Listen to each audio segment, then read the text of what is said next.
एक आदमी अपनी पत्नी का पीछा करता वहां पहुंच जाता है जहां वह अक्सर काम करती थी।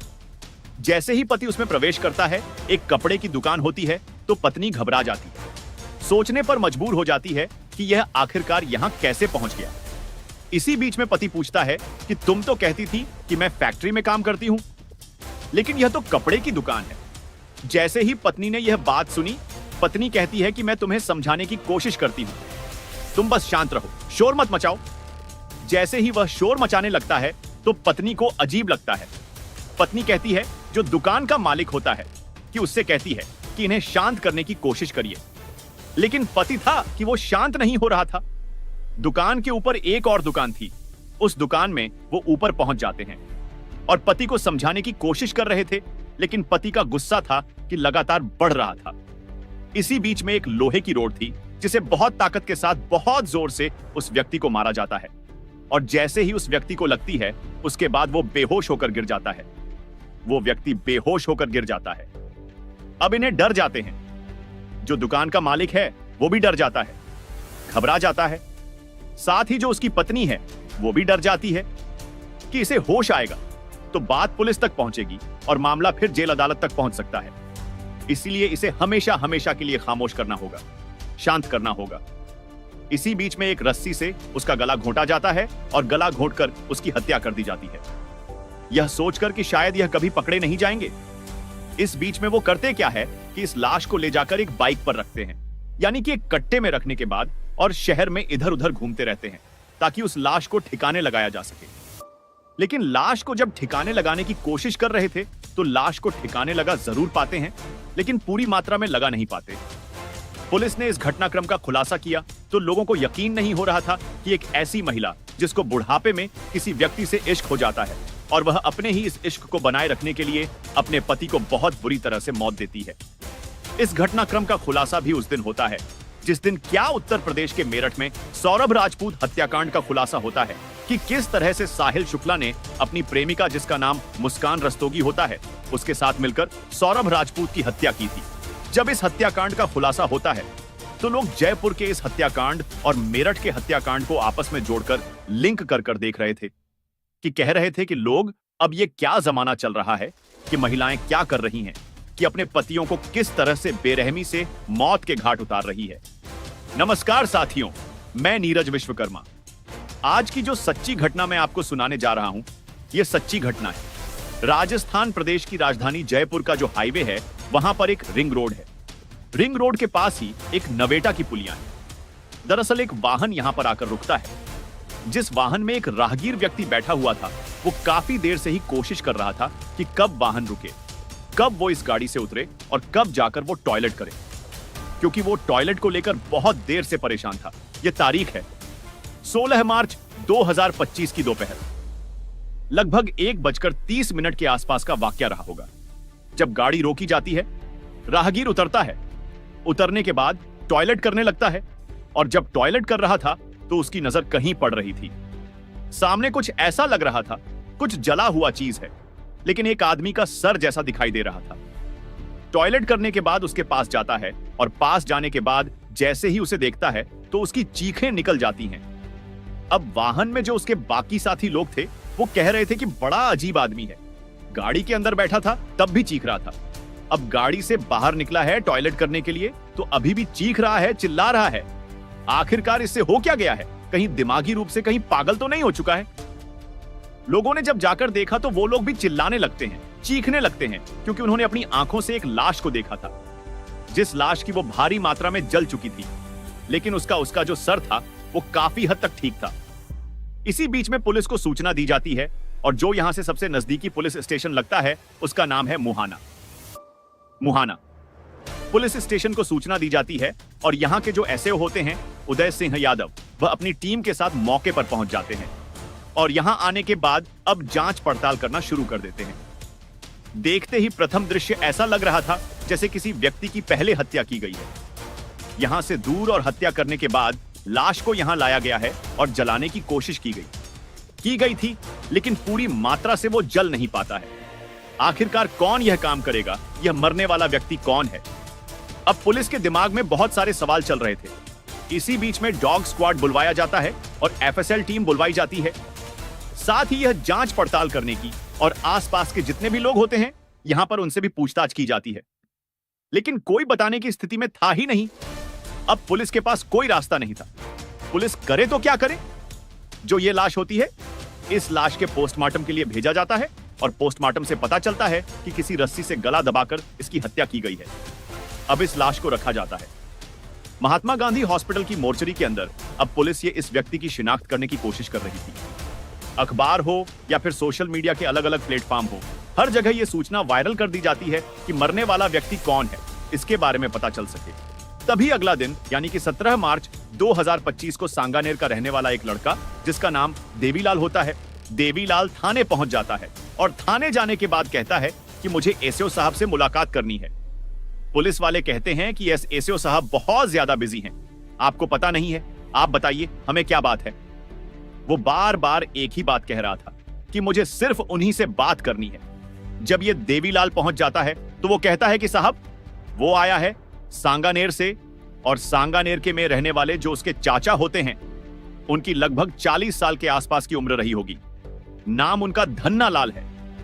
15 मार्च 2025 की शाम लगभग 4 बजे के आसपास वो अचानक घर से निकल जाते हैं और घर से निकलने के बाद वो लापता हो जाते हैं। ऐसी कौन सी जगह है जहां हमने अपने चाचा को तलाश नहीं किया है? लेकिन चाचा कहीं मिल ही नहीं रहे हैं। उनके फोन पे फोन करते हैं तो फोन स्विच ऑफ आता है। साहब हमारी मदद कर दीजिए। अब एसओ साहब भी सोच रहे थे कि यार क्या करें, पहले ही एक लाश मिली हुई है, ऊपर से ये व्यक्ति आया है, तभी एक सिपाही आता है, कहता है साहब ऐसा लग रहा है कि आप अगर कोई दिक्कत ना हो तो जो फोटो हमने वहां हमारे पास कलेक्ट है, एक बार फोटो दिखा के देख लो, हो सकता है कि इसके चाचा हो। जैसे ही यहां एसओ के दिमाग में बात आता है, उदय सिंह यादव, वो कहते हैं कि देखो हमारे पास कुछ फोटोग्राफ्स हैं, आप देखकर बताओ कि तुम्हारे चाचा कहीं ऐसे तो नहीं दिखते। बस उस फोटो को देखने के बाद जो लड़का होता है देवीलाल, वो दहाड़े मार मार कर रोने लगता है, चीखने लगता है। पुलिस समझ जाती है कि जिसकी लाश अभी एक दिन पहले मिली है। 16 मार्च को 1:30 के आसपास ये लाश इसी के चाचा की है, जिनका नाम धन्ना लाल है, जिनके बारे में पता किया जाता है कि वो मुहाना मंडी में सब्जी बेचने का काम करते हैं। और 15 मार्च 2025 की शाम 4 बजे से वह लापता हैं। इनसे पूछा जाता है इनके बारे में कोई जानकारी, कोई बात थी, तो जुटाने की जब कोशिश की जा रही है तो पता चलता है कि इनकी एक पत्नी है जिसका नाम है गोपाली देवी। इनको 4 बच्चे हैं, 4 में से 3 बेटियां हैं। 3 बेटियों में से एक बेटी की शादी हो चुकी है और एक बेटा है। अब घर पर सिर्फ 2 बेटियां और एक बेटा रहता है और पत्नी गोपाली देवी रहती है। जब यह वाली बात की सूचना दी जाती है, घर पर परिवार में खानदान के लोगों को जब लोग आते हैं सीधे पहुंच जाते हैं। मोर्चरी में, महात्मा गांधी हॉस्पिटल मोर्चरी में जब शव था, उस शव को देखने के बाद सबका रो रो कर बुरा हाल हो जाता है और सबसे ज्यादा कोई रो रहा था तो गोपाली देवी रो रही थी और उसके बच्चे रो रहे थे कि आखिरकार हम इन्हें काफी टाइम से ढूंढ रहे थे और यह मिल नहीं पा रहे थे। मिले तो इस रूप में मिले, अब हमारा क्या होगा, हम किसके सहारे रहेंगे? कुछ इसी तरह की बातें थी। पुलिस वाले उन्हें सांत्वना देते हैं, कहते हैं कि आपको परेशान होने की जरूरत नहीं है, जितनी जल्दी हो सकेगा हम इस घटनाक्रम का खुलासा कर देंगे। पुलिस अब इस घटनाक्रम के खुलासे के लिए कई टीम गठित करती है और टीम गठित करने के बाद यह कोशिश करती है कि कम से कम समय में इस घटनाक्रम का खुलासा होना चाहिए। पुलिस ने उस इलाके के जितने भी सीसीटीवी कैमरे थे उन्हें खंगालना शुरू किया, क्योंकि आसपास के लोगों से बातचीत तो कर चुके थे, वहां से कोई क्लू मिल नहीं रहा था। एक बाइक थी, एक बाइक जो कि लगातार चक्कर काट रही थी। एक बाइक पे एक आदमी बैठा हुआ है जिसने अपने हेलमेट लगाया हुआ है, बीच में कोई भारी सी चीज रखी हुई है। एक सफेद रंग के कट्टे में, जो प्लास्टिक का कट्टा होता है, उसके पीछे एक महिला है। महिला ने एक बड़ा सा घूंघट किया हुआ है। ये कौन है, इसके बारे में जानकारी जुटाई जाती है। दरअसल किसी ने कहा कि ये बार बार चक्कर काट रहे थे। इनका चक्कर काटने का मामला समझ में नहीं आया, या तो ये रास्ता भटके हुए हैं या फिर कोई और वजह है। तो क्योंकि उनके चेहरे तो दिखाई दे नहीं रहे। जो बाइक था, बाइक पर नंबर आता है और नंबर से पता चलता है कि आखिरकार यह जो बाइक है वह किसके नाम है। तो पता चलता है यह बाइक सांगानेर में एक कंशीदो वाली गली है और कंशीदो वाली गली में एक श्री श्याम फैशन के नाम से एक दुकान है और दुकान का एक मालिक होता है जिसका नाम दीनदयाल कुशवाहा होता है। उम्र जिसकी लगभग 30 साल के आसपास होती है। पुलिस सबसे पहले इसी के पास पहुंचती है क्योंकि यही एक प्राइम सस्पेक्ट था। पुलिस के पास कोई ऐसी लीड मिल नहीं रही थी। और यह घटनाक्रम भी कुछ ऐसा था पुलिस के लिए जैसे क्या भूसे के ढेर में से सुई को तलाश करना यह अंधा कत्ल था। किसने किया, क्यों किया? पुलिस इन सवालों के जवाब तलाश करना चाह रही थी और इसके लिए लगातार कोशिश कर रही थी। पुलिस की जो टीमें थी वो कई टीमें अलग अलग क्षेत्रों में काम कर रही थी। आखिरकार ये बाइक पे सवार जो था वो मिल जाता है। इससे पूछा जाता है कि तुम्हारे जो बाइक के पीछे एक महिला बैठी हुई थी वो कौन थी, उसका नाम बताओ। तो शुरू में वो इधर उधर की बातें बताने लगता है, लेकिन जब पुलिस उसे सख्ती से पेश आती है तो वो बताता है कि उस महिला का नाम है गोपाली देवी। पुलिस वाले गोपाली देवी का नाम सुनकर थोड़ा सन्न सा रह जाते हैं। सन इसलिए रह जाते हैं क्योंकि यह नाम पहले भी सुन चुके थे। दरअसल यह नाम था धनलाल की पत्नी गोपाली देवी का। अब गोपाली देवी का नाम तो वो पूछते हैं कि वो कहां है, उनसे मुलाकात करनी है। जो पुलिस जब इस पर जो दुकान का मालिक होता है दीनदयाल कुशवाहा, इस पर जब दबाव बनाया जाता है तो आखिरकार वह उस महिला को बुलवा लेता है। महिला जब सामने खड़ी होती है तो पुलिस वाले देखकर और भी हैरान इसलिए थे क्योंकि वो तो रो रही थी 2 दिन पहले और खूब ज्यादा रो रही है अपने पति के अचानक से गायब होने के। उसके बाद उसकी लाश मिलने के लगातार वो रो चली जा रही है और यहां वो बाइक पे पीछे बैठी हुई है। आखिरकार यह वाली बात तो उसने जिक्र नहीं किया कि जिस वक्त उसका पति गायब होता है उसी वक्त यह बाइक पर चक्कर काट रही थी। इसके बाद से उसे पूछा जाता है कि यह वो कहती है कि साहब मैं तो इनके यहां दुकान पर काम करती हूं, क्या काम करती हो? जब इस तरह के सवाल जवाब पुलिस ने करना शुरू किया है तो पुलिस ने जब टेढ़े मेढ़े सवाल किए तो टेढ़े मेढ़े सवालों का सीधे सीधे आंसर आ नहीं रहा था। पुलिस को यहां से कुछ शक होने लगता है। पुलिस ने जब सख्ती से पूछताछ करना शुरू किया है तो महिला कहने लगती है कि साहब यह कहानी शुरू होती है। अब से लगभग 5 साल पहले इसकी एक मुलाकात होती है। जिस व्यक्ति से जिसका नाम दीनदयाल कुशवाहा होता है मुलाकात होती है। मुलाकात होते ही प्यार हो जाता है। ये दोनों इतने नजदीक आते हैं, ऐसे रहने लगते हैं कभी कभार जैसे पति पत्नी की तरह। और इसे मौका मिलता है, वो कहता है कि तुम मेरी दुकान पे ही क्यों ना काम कर लेती हो। यानी कि श्री श्याम फैशन पर काम, नीचे दुकान होती है, ऊपर मकान जैसी स्थिति होती है। वहां कहीं नहीं रोकने वाला था, ना कोई टोकने वाला था। जब चाहो जब उसके साथ वो अपना वक्त बिता सकता था, संबंध बना सकता था। कोई भी रोक नहीं थी, कोई टोक नहीं थी। लेकिन जो पति था धन्नालाल, उसको शक होने लगता है कि उसकी पत्नी इतना ज्यादा खुश रहती है। वो रोज के रोज तैयार होके कहीं जाती है। जब उससे पूछा जाता है तो बताती है कि वह फैक्ट्री में काम कर रही है। धीरे धीरे करके वक्त गुजरने लगता है, घर में झगड़े भी होने लगते हैं। वह बार बार अपनी पत्नी से पूछता था क्योंकि वह अपना काम नहीं छोड़ना चाहता था। सब्जी बेचा करता था और जो सब्जी बेचने का एक निश्चित टाइम होता है, दुकान खुलेगी, ग्राहक आएंगे, तो वो अपना काम नहीं खराब करना चाहता था। एक बार पत्नी का पीछा करता है और करते करते पीछा 15 मार्च 2025 की शाम 4 बजे आखिरकार वो उसी दुकान पर पहुंच जाता है जिस दुकान यानी कि श्री श्याम फैशन पर वो काम करती थी। अंदर जैसे प्रवेश होता है, पत्नी घबरा जाती है, डर जाती है और वो यहां पर आकर गुस्से में भन्ना जाता है। इतना गुस्सा करता है कि तुम तो कहती थी फैक्ट्री में काम करती हो और यहां कपड़े की दुकान पर कहां सोने कुछ ज्यादा होने लगती है। उसे वो प्यार से पुचकार कर दुलार कर किसी तरकीब से ऊपर वाले कमरे में ले जाते हैं जो दुकान के ऊपर होता है। वहां ले जाने के बाद समझाने की कोशिश कर रहे थे।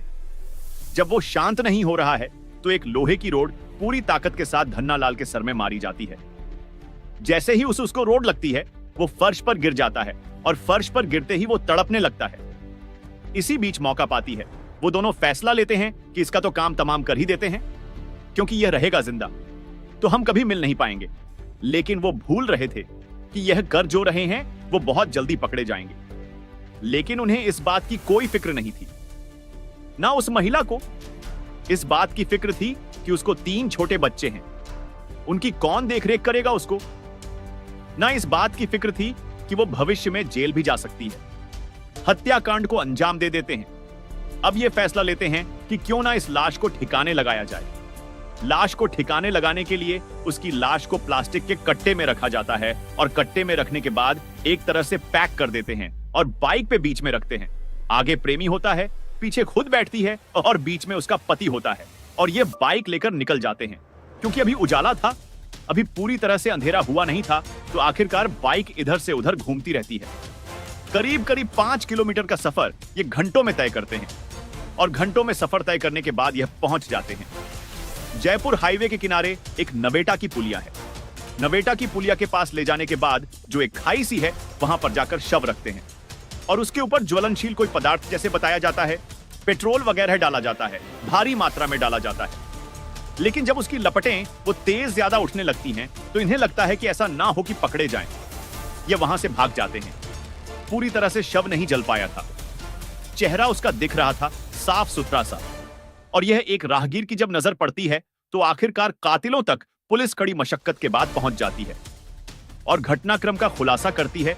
तो पता चलता है कि 4 बच्चों की मां को, जिसकी उम्र 40 साल है, 10 साल छोटे, एक व्यक्ति से आशिकी करने लगती है, उसके साथ अवैध संबंधों में थी और पति इस बात का विरोध करता था और इसी बात को लेकर झगड़ा होता था। इस घटनाक्रम का खुलासा उस दिन होता है जिस दिन क्या मेरठ में जो सौरभ राजपूत होता है, उस हत्याकांड का खुलासा होता है कि किस तरह से सौरभ राजपूत की हत्या, उसकी पत्नी जो मुस्कान दस्तोगी होती है, उसने अपने प्रेमी साहिल शुक्ला के साथ मिलकर हत्या कर दी थी। और हत्या करने के बाद उसके शव के टुकड़े करने के बाद ड्रम लाया जाता है, उसके अंदर लाश को रखा जाता है, रखने के बाद पैक कर देते हैं और 13 दिन के लिए शिमला, मनाली या अलग अलग जगहों पर घूमते हैं। त्योहार भी मनाते हैं, होली का पर्व मनाते हैं, बर्थडे भी मनाते हैं और वह इधर उधर घूम रहे थे। और 18 तारीख को जब 17 को वापस लौट कर आते हैं, जब लड़की अपनी मां के पास पहुंचती है, तो आखिरकार 18 मार्च को ये थाने पहुंचते हैं ब्रह्मपुरी में और इस घटनाक्रम का खुलासा होता है। एक तरफ तो यह मेरठ का मेरठ कांड का खुलासा हो रहा था, दूसरी तरफ जयपुर के मुहाना में इस घटनाक्रम का खुलासा होता है। तो लोगों को यकीन नहीं हो रहा था कि आखिरकार आज इस समाज में महिलाएं किस ओर जा रही हैं, कि अपने पति की किस तरह से गम हत्या करती हैं, वो भी बहुत भयानक रूप में उसे मौत के घाट उतरवा देती है। और यह सोचकर के शायद कभी खुलासा नहीं होगा, लेकिन पुलिस जब अपनी सी आती है तो पुलिस पूरी ईमानदारी से जांच पड़ताल करती है। तो कातिल या अपराधी कितना ही शातिर किस्म का क्यों ना हो, वो पकड़ा ही जाता है। यहां भी ऐसा ही होता है। गोपाली देवी पकड़ी जाती है, उसका प्रेमी भी पकड़ा जाता है, दीनदयाल कुशवाहा, और फिलहाल वो जेल में है और उनके खिलाफ पुलिस चार्जशीट लगाकर कम से कम समय में इन्हें सजा दिलाने की कोशिश करेगी। लेकिन उन बच्चों का क्या कसूर? जो 2 बेटियां और 1 बेटा घर पर हैं, उनकी परवरिश कैसे होगी? कई तरह के सवाल उनके ऊपर भी खड़े हुए हैं। दोस्तों, इस पूरे घटनाक्रम को सोने का उद्देश्य किसी को परेशान करना नहीं है, किसी का दिल दुखाना नहीं है, बल्कि आपको जागरूक करना है, आपको सचेत करना है और जाते जाते आपको बताना है कि आज के दौर में जिस तरह से ये लगातार रिश्तों का कत्ल हो रहा है, वो भी भयानक रूप में हो रहा है। इस बात की चर्चा न केवल इंडिया के अंदर है, बल्कि पूरी दुनिया में इस बात को चर्चा फैल गई है कि आखिरकार इंडिया में महिलाएं क्या कर रही हैं, क्या नहीं कर रही हैं। थोड़ा सूझबूझ से काम लेने की जरूरत है। अभी औरैया में भी इस तरह से हत्याकांड हुआ, मेरठ में हत्याकांड हुआ, जयपुर में हत्याकांड हुआ, बिहार में भी हत्याकांड हुआ। यह वीडियो यहीं तक। आप सब लोग अपना ख्याल रखें, सुरक्षित रहें। जय हिंद, जय भारत।